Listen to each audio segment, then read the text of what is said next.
First ever factory outlet Mukunda జ్యువెలరీలో Nakshi Mela December 13 నుంచి 21 వరకు అన్ని స్టోర్స్లో. తెలంగాణలో పల్లె పోరు ముగిసింది.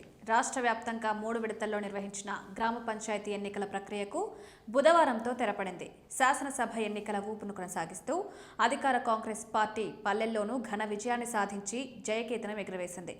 3 విడతల ఫలితాలను పరిశీలిస్తే కాంగ్రెస్ పార్టీ సుమారు 56% స్థానాలను కైవసం చేసుకుని తన తిరుగులేని ఆధిక్యాన్ని చాటుకుంది.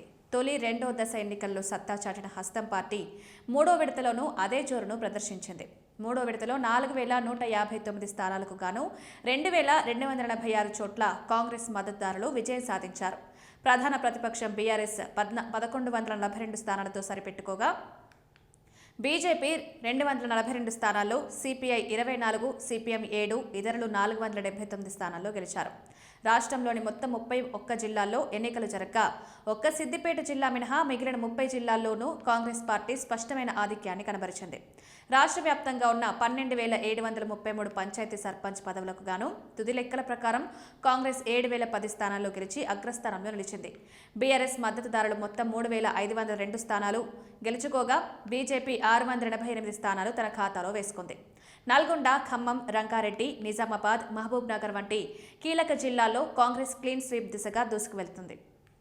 స్థానిక నాయకత్వం, ప్రభుత్వ పథకాల ప్రభావం ఈ ఫలితాల్లో స్పష్టంగా కనిపించింది. ఎన్నికల ప్రక్రియలో ఓటర్లు ఉత్సాహంగా పాల్గొన్నారు. 3వ విడతలో అత్యధికంగా 85.77% పోలింగ్ నమోదైంది.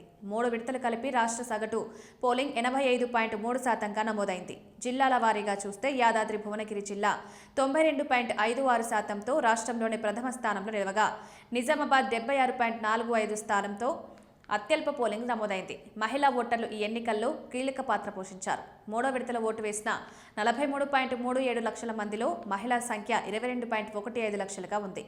ఎన్నికల ప్రక్రియను రాష్ట్ర ఎన్నికల commissioner Rani Kumudini, CS Ramakrishnarao, DGP Shivadhar రెడ్డిలు వెబ్ కాస్టింగ్ ద్వారా నిరంతరం పర్యవేక్షించారు.